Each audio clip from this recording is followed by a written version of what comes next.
Bonjour, nous sommes le jeudi 3 octobre 2024. Le ciel est plus ou moins, je veux dire, potable avec des petits nuages. Bon, il fait très bon pour la saison. Bon, il n'y a pas de vent, pas de vent frais, rien de tout ça. Mais hier, il faisait encore humide, hein. En soirée, je ne sais pas ce qui se passe, mais chaque fois, toutes les soirées, on se retrouve avec de l'humidité, des pluies. Je sais pas comment ça se fait. Voilà, est-on reparti avec une année de pluie comme on l'a connu l'année passée, enfin, cette année-ci, parce que depuis le mois d'octobre, à un moment donné, enfin de l'octobre voilà, de l'année précédente, ben, on n'a connu que des pluies et qui se succédaient avec des périodes bien sûr temporaires voilà, de sans pluie. Et puis après, ça repartait avec de la pluie. C'était continuel comme ça. Bon, ici, bon, c'est un petit peu la même chose parce que c'est en soirée. En soirée, on retrouve des pluies, alors qu'en journée, tout se passe bien. Bon, alors ici, on demande de représenter dans le plan de Gauss z égale 3 moins 3i et d'exprimer son expression trigonométrique exponentielle. Donc on a affaire à un plan complexe, enfin un nombre complexe, 3 moins 3i. Alors ici, pour l'expression, alors quand on a trouvé les nombres trigonométriques, enfin le nombre complexe, quand on a trouvé le nombre complexe racine carrée de moins rho, voilà, quand on a trouvé un ensemble qui permettait de faire ceci, bien à ce moment-là, toute une structure algébrique a découlé de ceci.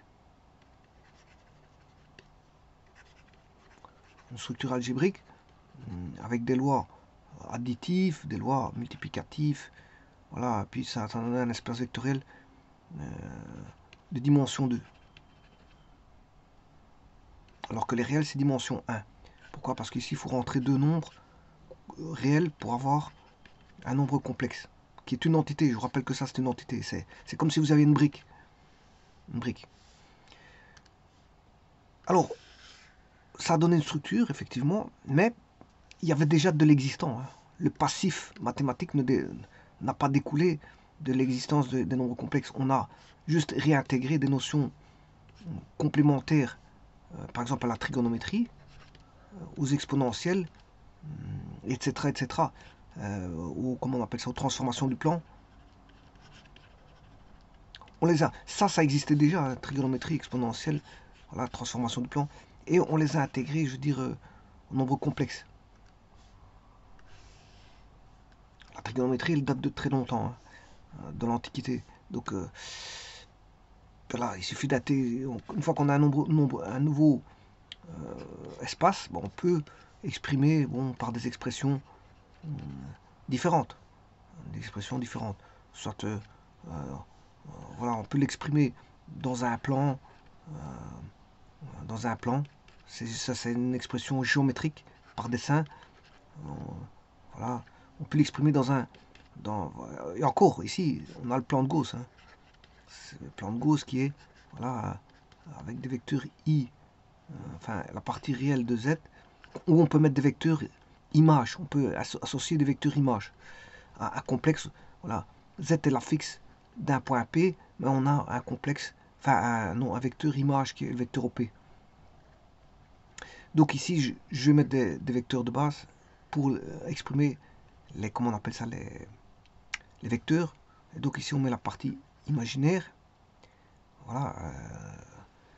Et donc on peut le représenter dans un plan aussi polaire. Voilà. Et ça, ce sont les expressions géométriques, puisqu'on sait aussi l'exprimer de manière trigonométrique et l'exprimer de façon exponentielle. Ouais, et bien sûr, algébrique qui est A plus BJ, ou A plus BI, où I est la racine carrée de moins 1. Voilà, ceci étant dit, il y a juste un petit truc ici que je veux faire. Bon, pour exprimer sous forme trigonométrique, j'ai besoin de deux paramètres, qui est le module et l'argument. L'argument qui débute toujours à partir de l'axe des réels. Donc l'angle 0, il est là, c'est l'angle polaire. Et puis après, il y a un écartement de phi. Voilà. Alors, le rho, on sait calculer au travers de Pythagore. A carré plus B carré. Voilà, racine carrée. Et là, vous avez le module du nombre complexe. Par contre, le phi, attention. C'est ça que je vais faire remarquer. C'est que le phi, je peux l'exprimer soit par rapport à l'arc sinus, arc-cosinus. Bon, arcos, c'est arc, cos, c'est 2C. Bon, moi, parfois, je le mets avec un C. Bon, vous comprendrez que c'est quand même un arcos. Je l'écris avec un seul C. Donc, je peux l'exprimer par rapport à l'arc sinus, par rapport à l'arc cosinus, et alors je peux l'exprimer aussi par rapport à l'arc tangente, pour avoir l'angle. Hein. Et bien, ici, dans cet exercice-ci, je vais l'exprimer par rapport à l'arc sinus. Et puis, l'exercice suivant, je le ferai par rapport à l'arc cosinus, et l'exercice d'après, donc je ferai 3 genres d'exercices comme ça, avec des nombres différents, bien sûr, eh bien, je le ferai avec l'arc tangente. Donc chacun, je les ferai. C'est pour ça qu'ici, il ne suffit pas de se dire de calculer un angle, de se dire, oui, c'est l'angle là. Attention à l'angle, suivant qu'on est en arc sin, en arc cos ou en arc tangente. Attention à ça. Attention. Donc c'est ce que je vais m'atteler à faire. Bon, alors tout d'abord, z est égal à 3 moins 3i. On sait bien que c'est 3 fois 1 moins i. Voilà. Donc c'est-à-dire que c'est une homothétie du complexe 1 moins i qu'on a multiplié par 3. On va déjà dessiner ça. Alors on va bien regarder ceci ici. On va faire un zoom. Alors 1 moins i. Je vais dessiner 1 moins i.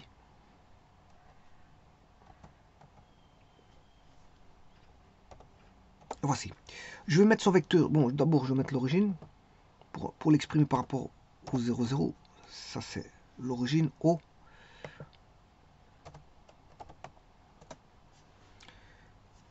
Je vais mettre le vecteur image au Z1.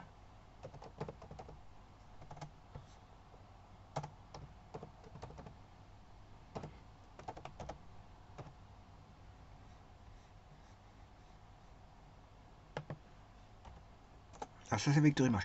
Alors, je vais faire 3 fois Z1.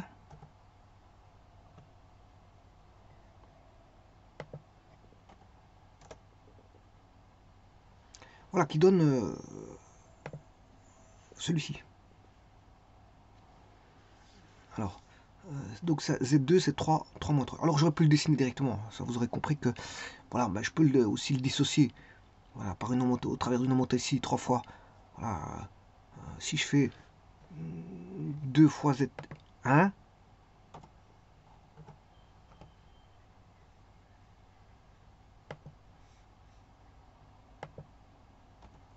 on est là, et 3 fois Z1, ben voilà. Donc j'ai décomposé ici en 3 parties égales. 3 parties égales, donc Z1, Z2, Z3. J'ai partagé le segment OZ2 en 3 parties égales. OZ1, Z1, Z3 et Z3, Z2. Alors le module, je peux représenter par un cercle centré en haut,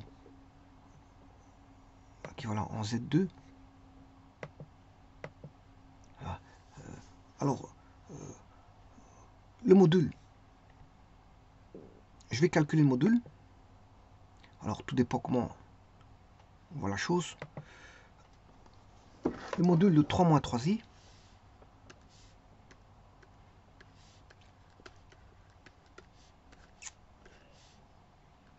le module de z, puisque z c'est 3 moins 3i.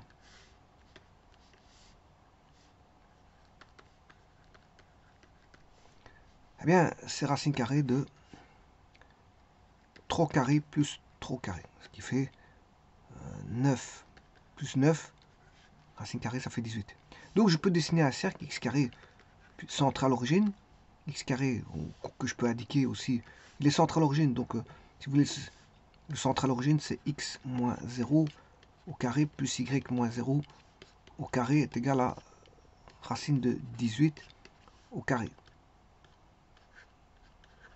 Parce que l'équation de cercle est égale à r carré. Ça doit toujours être égal au rayon au carré. Donc c'est-à-dire qu'on a x carré plus y carré égale à 18. Bon. Alors j'aurais pu calculer aussi autrement.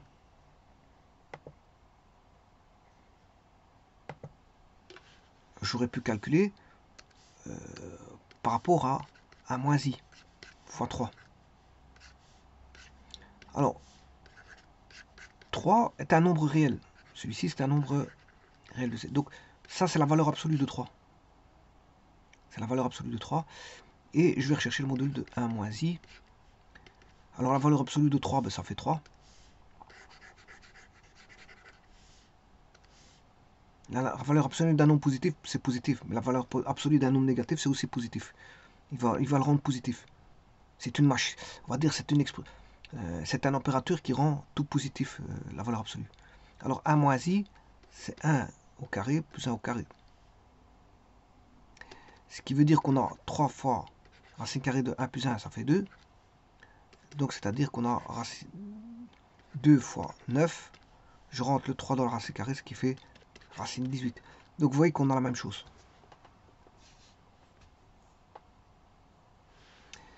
Alors le module, il est connu. Maintenant, ce qui reste à chercher, c'est l'argument. À deux capis près. L'argument de z. Donc, l'argument de z, c'est phi, bien sûr, à 2 capis près. Avec k appartenant à z. C'est-à-dire que tous les 2 capis, vous allez retrouver ce phi. À un nombre de tours près, de 2 capis, vous allez retrouver phi. Voilà, par exemple, vous mettez k égale 5. 5 fois 2, ça fait 10 pi. Phi plus 10 pi, phi plus 10 pi représente aussi le nombre complexe z. Donc il y a une infinité, voilà, une infinité de valeurs qui représentent une seule position. Une infinité de valeurs qui représentent toujours la même position. Elle représente toujours la même position dans le plan géométrique. Pour une infinité de valeurs, dépendant de k, on a une seule position. Alors je vais chercher, j'ai dit que j'allais chercher par l'axe sinus. Hein. Donc quand vous avez a plus bj, on sait bien que ceci c'est rho, c'est le module, cos θ plus j sinus θ. Bon, je vais mettre phi. Bon, si je mets θ. Dans ce cas-ci, c'est θ. Dans ce cas-ci, je cherche θ. Alors c'est l'angle. Le module, je l'ai, hein, c'est racine 18. Bien sûr, de 3 moins 3i. Hein, sachant que A, c'est 3, B, c'est moins 3. Alors, j'ai dit que je vais le faire par l'axe sinus. Donc, quand on a un nombre complexe, comme ceci ici, l'angle, il faut le mesurer à partir, le 0, c'est à partir, le 0 est pris pour l'axe des réels. Là, on peut mesurer θ. Alors, ici, on a la partie imaginaire. Ça, c'est la partie imaginaire. Et la partie réelle, elle est là. Donc, je m'excuse, on peut mesurer le θ. Alors, c'est si je prends le sinus est côté opposé sur l'hypoténuse. Donc là, j'ai besoin du module. Côté opposé, il est là. Donc c'est l'imaginaire de z sur ρ.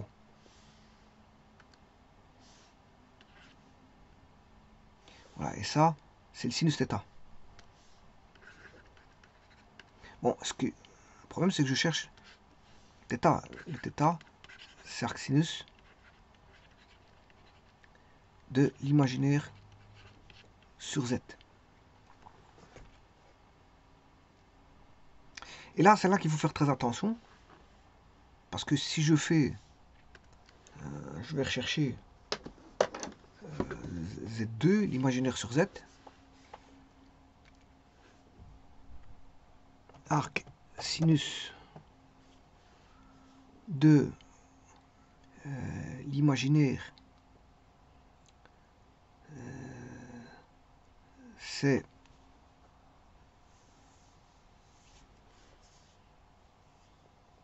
le Y. Y2 Z2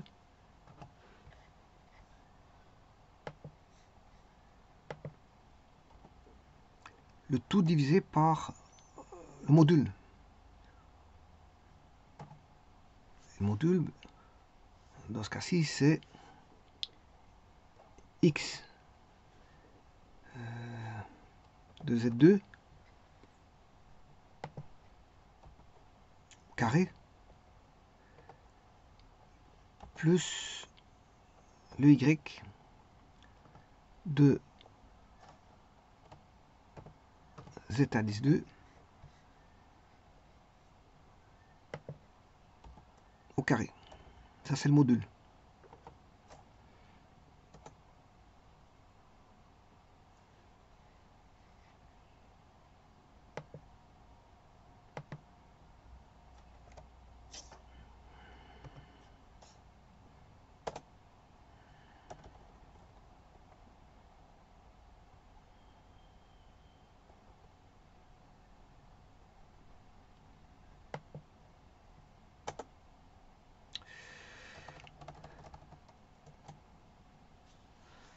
Voilà.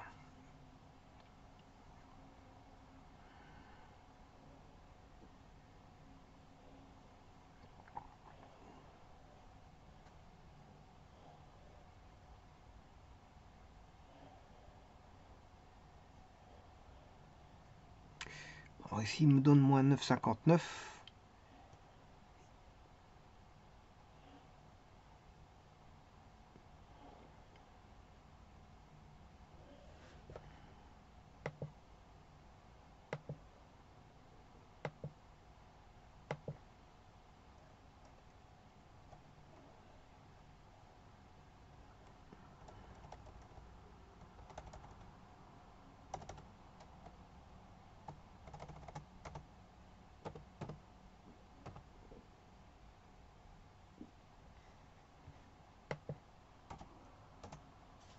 Alors, les Y de Z2, ils vont bien moins 3. Et le module,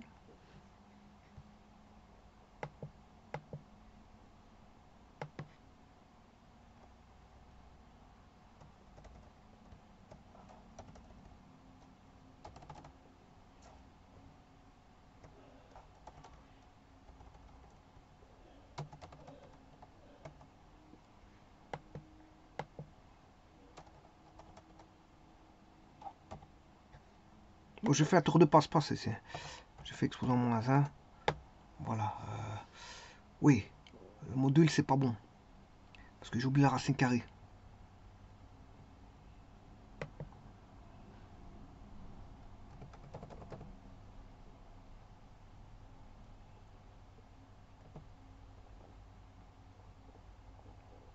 Donc ceci,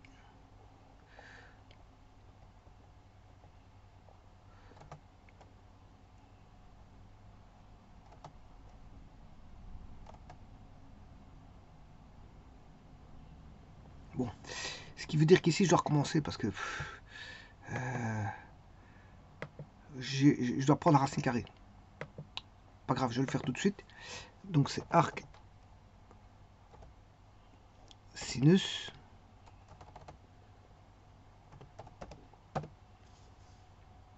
de A. A, je l'ai déjà. Ou alors je peux déjà faire calculer la racine carrée ici. SQRT de X Z 2 au carré plus YZ2 au carré qui est A carré. Voilà, 3 racines 2. Je vais faire l'arc sinus de A sur B. Voilà, moins 45, je préfère ça. Donc tout à l'heure c'était mauvais, c'était pas moins 9, moins 45. Et là, directement, il vous donne moins 45, c'est bon. Donc ici, je vais mettre un point pour représenter les angles. Un point sur l'axe des X, n'importe où. Je vais mettre en 3 par exemple. Et je vais chercher l'angle ici. Voilà. Donc vous avez vu que l'angle c'est 315. Et non pas moins 45. Ce qui veut dire que quand vous êtes dans le quatrième cadran, pour l'arc sinus, la trigonométrie va vous donner, si vous calculez l'arc sinus,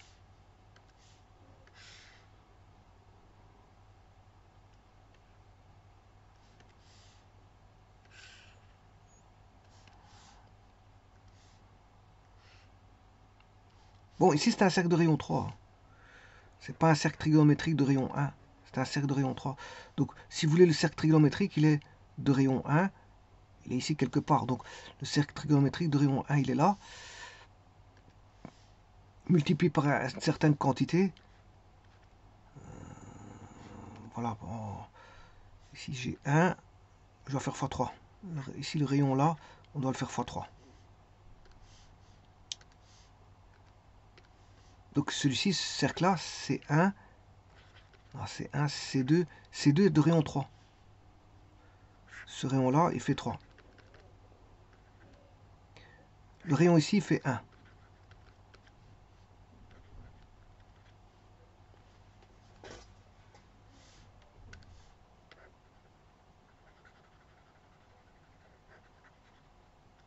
Alors, ici, GeoGebra vous a donné l'angle ici.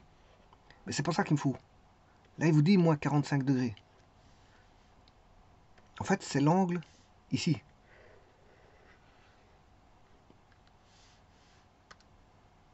Donc, vous aurez compris qu'il faut faire, pour avoir 315, parce que l'origine, c'est l'origine des réels. L'origine des angles, c'est les réels. Voilà, et on le parcourt dans le sens, on va dire, antihorlogique. Et pas dans le sens horlogique. Ici, il est parcouru dans le sens horlogique, moins 45. Pour vous donner moins 45, c'est le plus petit, le plus court angle pour arriver au point du complexe z égale 3 moins 3i qui vous est donné. Mais c'est pas comme ça en fait que ça se passe. Il faut, pour exprimer l'angle, il faut le donner par rapport à l'origine ici des angles.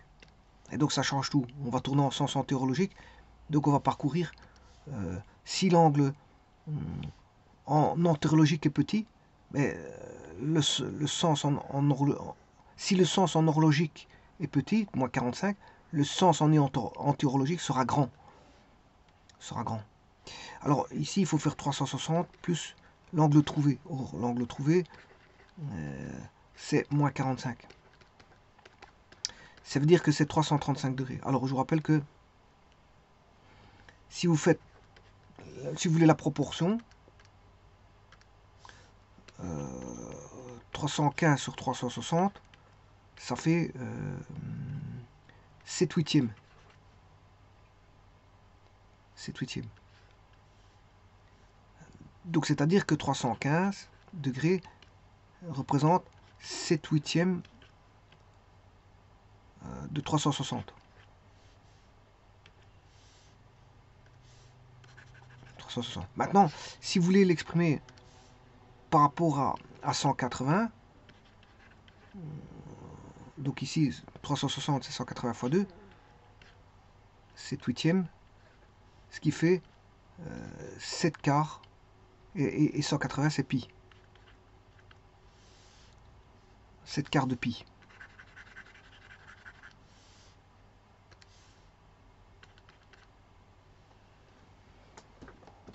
C'est 7 quarts de pi. En radian. Hein. Ici, il est en radian. Je l'ai transformé en radian. Voyons voir.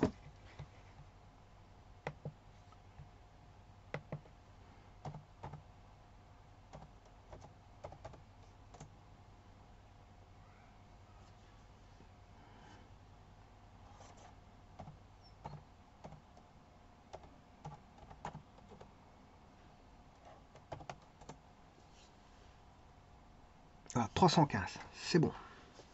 Donc ce qui fait 5,5 radians. Hein. Voilà, c'est 5,5 radians. Mais on a tout ici. On a tout. J'ai le module qui vaut racine carrée de 18. Alors là, je vais chercher, pour l'avoir à la forme trigonométrique,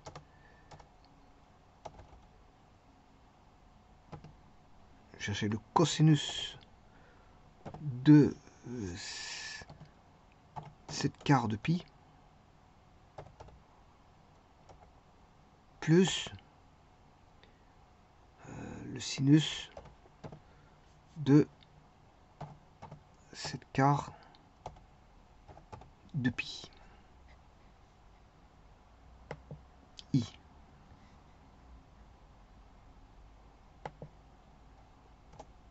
Voilà, on a moins 3 moins 3i. Donc c'est bon.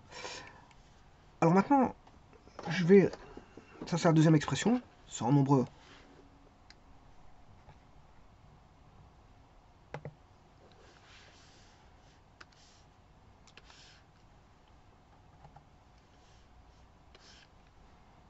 Donc la forme algébrique. Ça c'est la forme algébrique. La forme trigonométrique. Z est égal à racine de 18 qui est le module, avec un argument de cosinus 7 pi sur 4 plus j, ici c'est i,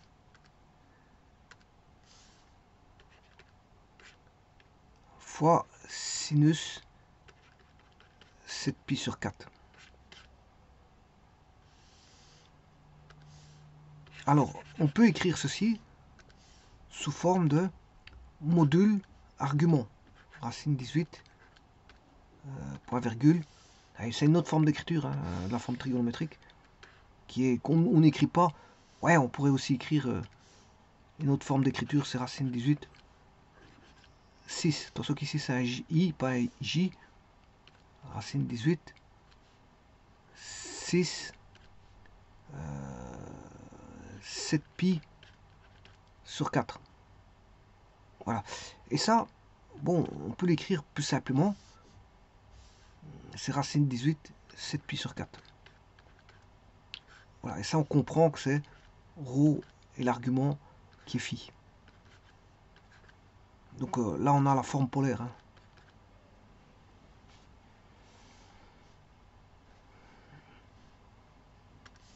Bon, et dernière, je vais mettre la forme exponentielle. Ça, c'est la forme trigonométrique. Forme algébrique ou forme cartésienne. Forme cartésienne, forme trigonométrique ou forme polaire. Bon, et la dernière écriture va concerner l'exponentielle. Alors, l'exponentielle, elle est très simple, puisqu'en fait, elle va chercher le module. Le module, je l'ai déjà, hein, c'est racine 18. Voilà, E, J, phi, l'argument. Il suffit d'écrire ça comme ça. Phi, je l'ai, on a tout. Donc, ici, on a module et argument. Hein. Donc, quand vous avez le module ρ et l'argument phi, voilà, vous pouvez l'écrire en ρ j phi. Donc ici, une troisième manière de l'écrire. Alors, je vais retirer bien sûr Z4, parce que c'est la forme trigonométrique. Alors, la forme trigonométrique peut se mettre dans un repère polaire. C'est-à-dire, vous pouvez avoir ça. Pour la forme trigonométrique, hein, c'est dans un repère comme ça. Alors, EJFI peut se mettre aussi dans un repère polaire. Donc, je vais laisser comme ça. Je vais retirer la forme cartésienne. Donc, c'est celui-là. Celui-ci, j'en ai pas besoin. Z2, j'en ai pas besoin. Celui-ci, j'ai pas besoin. Z3. Voilà. Z4, c'est la forme trigonométrique.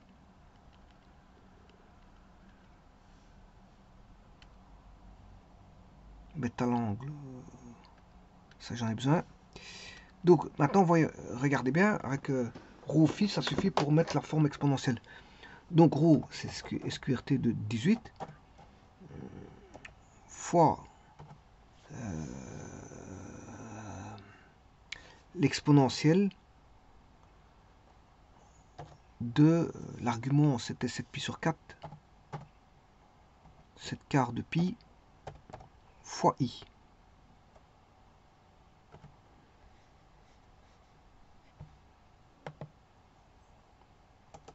Et voilà, 3 moins 3i. Z5, c'est 3 moins 3i. Donc là, vous avez les trois formes. Hein. Les trois formes. Vous avez la forme trigone. Donc, vous voyez que ce qui importe ici, c'est deux choses. Hein. 4. C'est 4. 4 choses. Donc la forme exponentielle, si vous avez la forme polaire, oui, la forme polaire ou la forme trigonométrique, vous avez la forme exponentielle quelque part aussi. Pourquoi? Parce que le z vaudra tout simplement racine 18, qui est le module, et l'argument. Module et l'argument. E, I fois 7pi sur 4. Alors, il faut le mettre en radian ici. Hein. Ouais, donc, de nouveau, vous avez aussi, voilà, racine 18, 7pi sur 4. C'est une forme polaire aussi, quelque part. Hein. Bon, enfin, c'est une forme exponentielle, mais je veux dire, il vous donne les, voilà, les paramètres polaires, c'est ça que je veux dire. Donc, ici, on sait bien que les nombres complexes, c'est un espace vectoriel de dimension 2, c'est-à-dire qu'il me faut deux valeurs pour connaître le nombre complexe, deux valeurs réelles, qui va s'exprimer par une entité a plus bi. Voilà. Donc il suffit de connaître a et b pour connaître le nombre complexe z. Si vous connaissez a et b, vous avez l'entité complexe qui est ainsi définie. Mais maintenant, donc ça c'est deux éléments. Maintenant, si vous connaissez aussi ρ, phi en forme polaire, ben, vous avez tout. Vous savez aussi exprimer le nombre complexe. Alors, donc vous avez deux nouveaux éléments, qui est le module et la phase. Si vous connaissez le module et la phase, l'argument, je m'excuse. Le module et l'argument, si vous connaissez le module et l'argument, ben, on peut avoir le nombre complexe aussi. 6 phi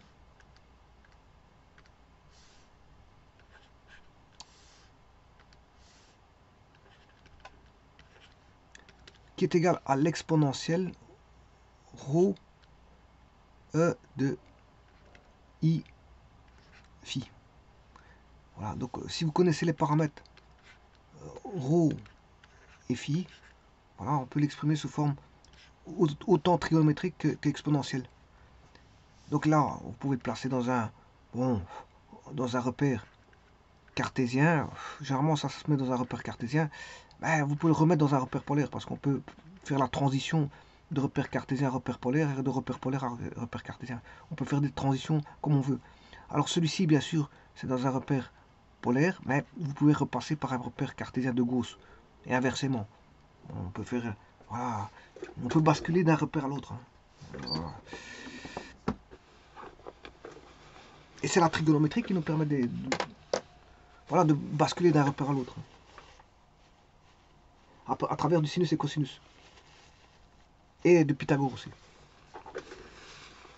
Voilà, et donc ça c'est un exercice qui exprime que je suis passé en arc sinus pour trouver les arguments. Parce que je vais faire un autre exercice qui va passer en arc cosinus.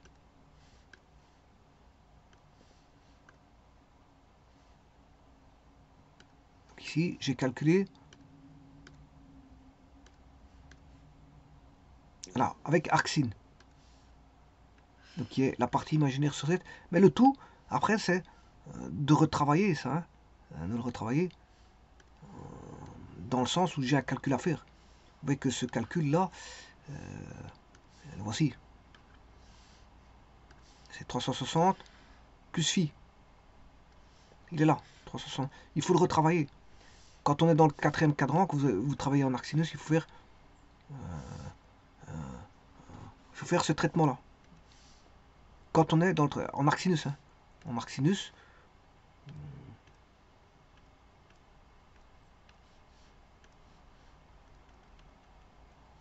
sinus, vous devez traiter ça. Alors si vous êtes dans le troisième cadran, c'est pas la même chose, hein.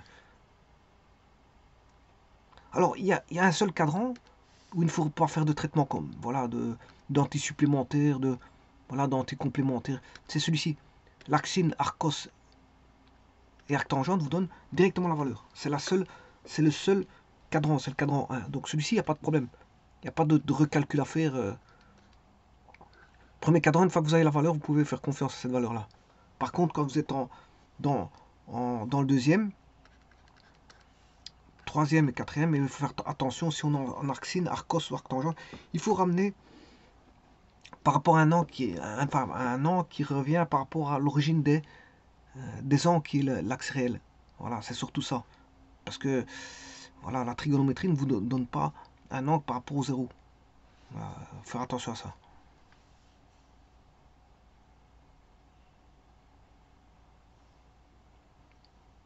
Alors, la trigonométrie peut vous fournir beaucoup de choses, hein. Elle peut vous fournir un angle entre 0 et 180, mais un angle entre moins 180 et 0. Voilà. Ça dépend comment on voit la chose, hein. Donc ça veut dire que s'il serait au-delà de 280, il vous donnerait un angle négatif. S'il est entre 0 et 180, il va donner un angle positif. Et entre 180 et 360, il va vous donner un angle négatif. Bon, c'est une vision des choses aussi de la trigonométrie. Il peut vous donner des valeurs comme ça. Mais sinon, il faut toujours... Le problème de la trigonométrie, c'est pas systématique. C'est pas systématique. Il y a toujours un recalcul à faire pour pouvoir retrouver l'angle par rapport à l'origine des angles, par rapport à l'origine des angles polaires qui est l'axe des réels. Donc si vous faites une voilà,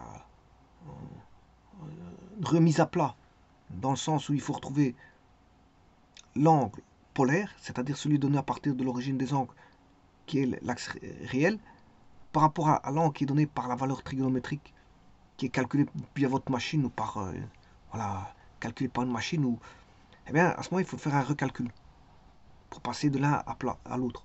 Il faut faire un recalcul.